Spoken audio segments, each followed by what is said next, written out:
You know how this goes. We try to put 5 gallons of New Year's resolution into a 3-gallon bucket. It just doesn't work. If you can relate to this comment, then stick around because we have a lot to talk about.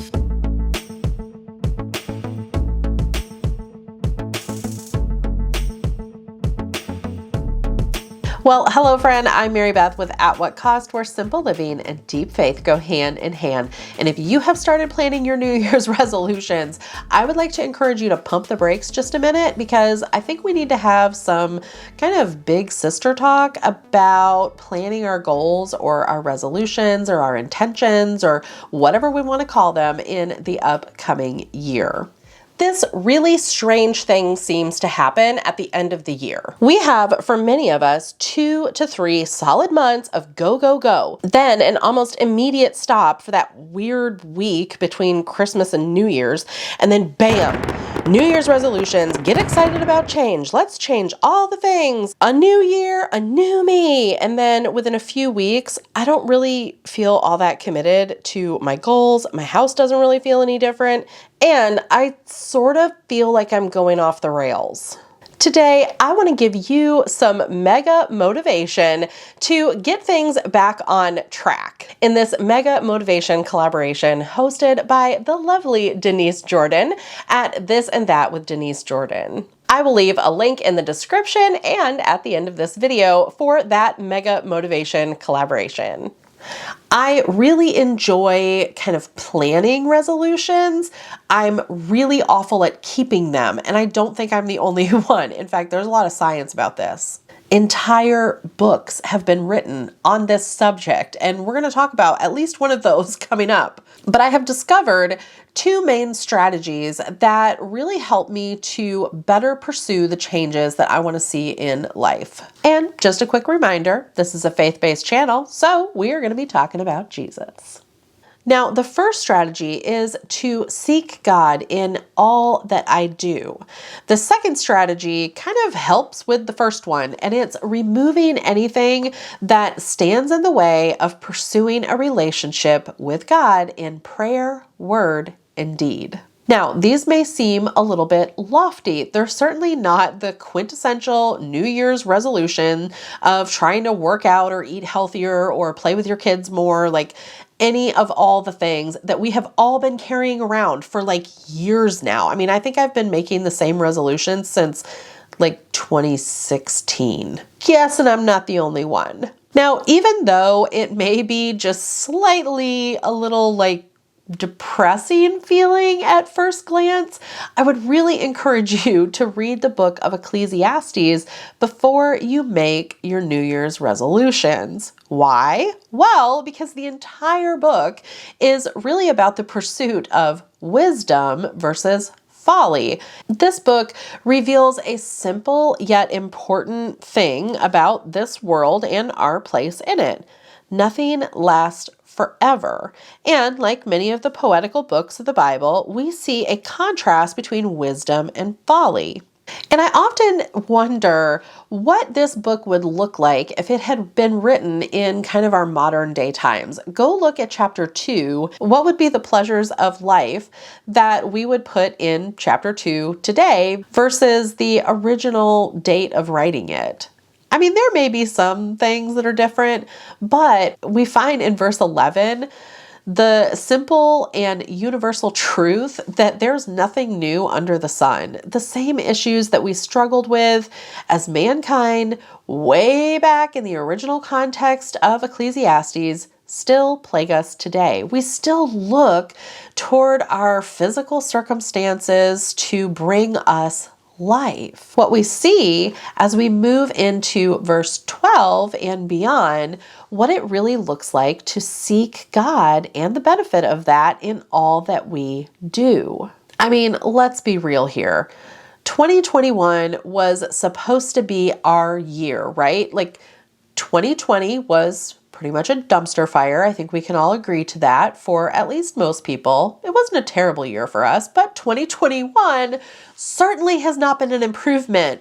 If I think back to a lot of the goals that I had set for 2021 or 2020 or 2019, much of that was far loftier than seeking the Lord. When we desire to run the race set before us with patient endurance, everything changes. We become more rightly aligned with Him. His desires become our desires. His thoughts become our thoughts.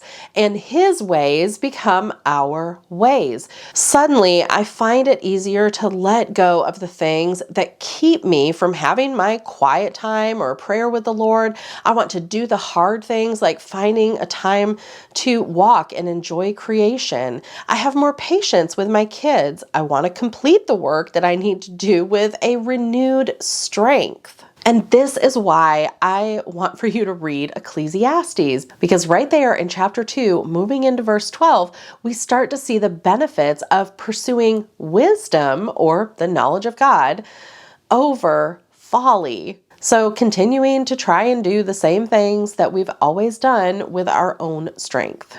My goals go from trivial, kind of meaningless, self-serving goals that I probably won't even feel that committed to, and I certainly won't have lasting change from, to an experience that drives me deeper into relationship with God, where I know that whatever comes in the upcoming year, I can face it with a patient endurance resting in Him, which looks a lot more like seek wisdom over folly, which may be a little easier for us to do and understand if we spend some time in the Proverbs or in a book like Ecclesiastes. Now, the second step is working toward removing things that keep me from doing just that, seeking God. I will never run the race set before me well if I am constantly under a mountain of laundry or piles of dirty dishes, piles of paper all over our house. I will never enter into meaningful prayer and developing that relationship if I have a million calendar notifications, or I'm overwhelmed trying to remember if today is popcorn day or green t-shirt day or any of the other million things that tend to bombard us when we are trying to quiet our minds and connect with the Lord.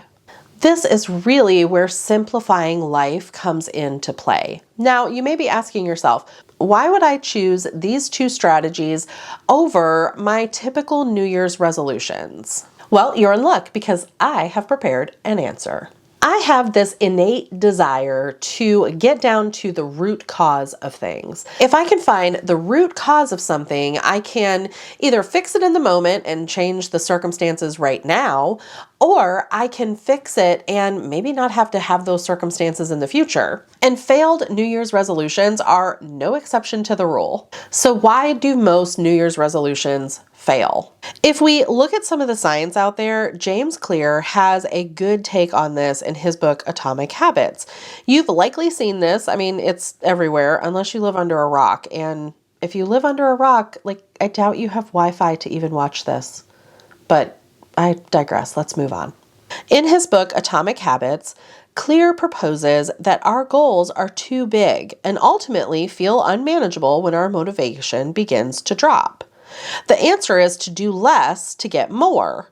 So doing 1% better each day and building up to a larger change, for example, going to the gym for 5 minutes 3 times a week and building the habit, will increase the likelihood that you'll become more reliable at working out. I'll be honest, I've read the book twice and it's pretty good, but there's always this kind of underlying thing that just doesn't sit well with me. But we'll talk about that in just a bit. The other reason is that our resolutions are maybe too vague. Do you know how easy it is to choose not to do something? I mean, you totally do. I do it all the time.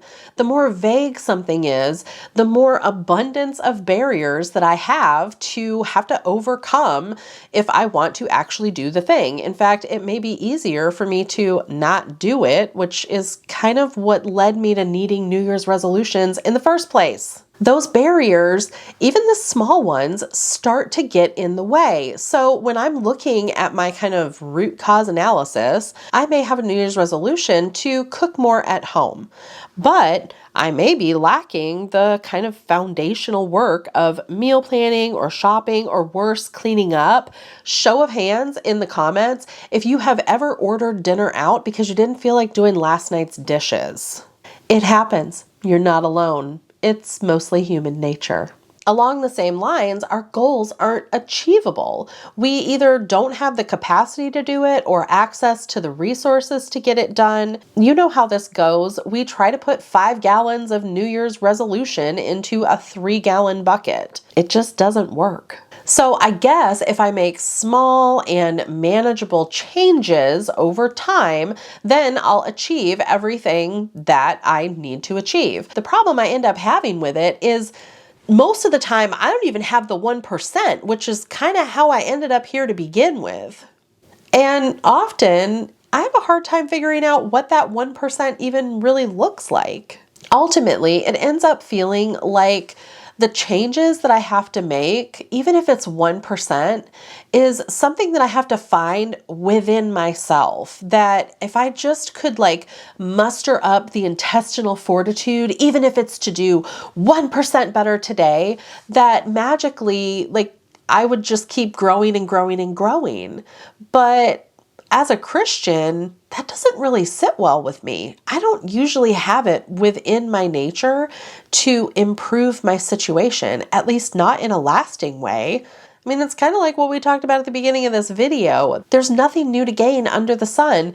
We don't have it within ourselves to make these long-lasting changes, at least not alone. It becomes that idea that we hear from Paul so frequently, that he does the things that he doesn't want to do, and he doesn't do the things that he wants to do. If that doesn't sum up most of my life, I don't know what does, let alone my New Year's resolutions. I still get bogged down in a lack of motivation regardless of how easy I make it for myself, because frankly, it's just not about me making it easy for myself. Sometimes the people I live with make it hard for me. I can't just say no to them when they need me. And I mean legitimately need me. Not like whiny kid that doesn't want to entertain themselves need me. My children, my husband, my job, my YouTube channel, my interest, the things that I feel the Lord is calling me to, they require things of me, and it's not always easy. So it's hard for me to say that if I just make things easier for myself, then I'd be able to achieve more. The fact of the matter is, I don't usually have it in me. We think that our spiritual beliefs are somewhat separate from our day-to-day mundane kind of things. And we may not necessarily say that, but oftentimes our actions do. I say that I want everything to be done for the Lord, but I will also skip folding my laundry to watch Instagram reels for 10 minutes or shorts on YouTube that really have absolutely nothing to do with increasing my prayer life, but have distracted me and sucked away my time and entertained me far too long. I mean, don't get me wrong, they're fun sometimes, and we want to enjoy things in life. To say that we can't ever relax or have fun is ridiculous. We need a good laugh, we need fellowship, and we do need the occasional check out time. But the question really becomes, is it something that's bringing life? Are we seeking the Lord in what we're doing? Our spiritual battles are fought in those big cataclysmic events that change our lives forever, like coming to Christ and choosing Him as our Lord and Savior. But it's also fought in the most mundane of circumstances that, if not kept under our stewardship properly, overtake us, distract us, and draw us away from our relationship with the giver of all things. If you have not yet considered our Bible study group, I would love for you to click the link right over here and be sure to check out the playlist right up here. Thanks for watching, and I'll see you in the next one.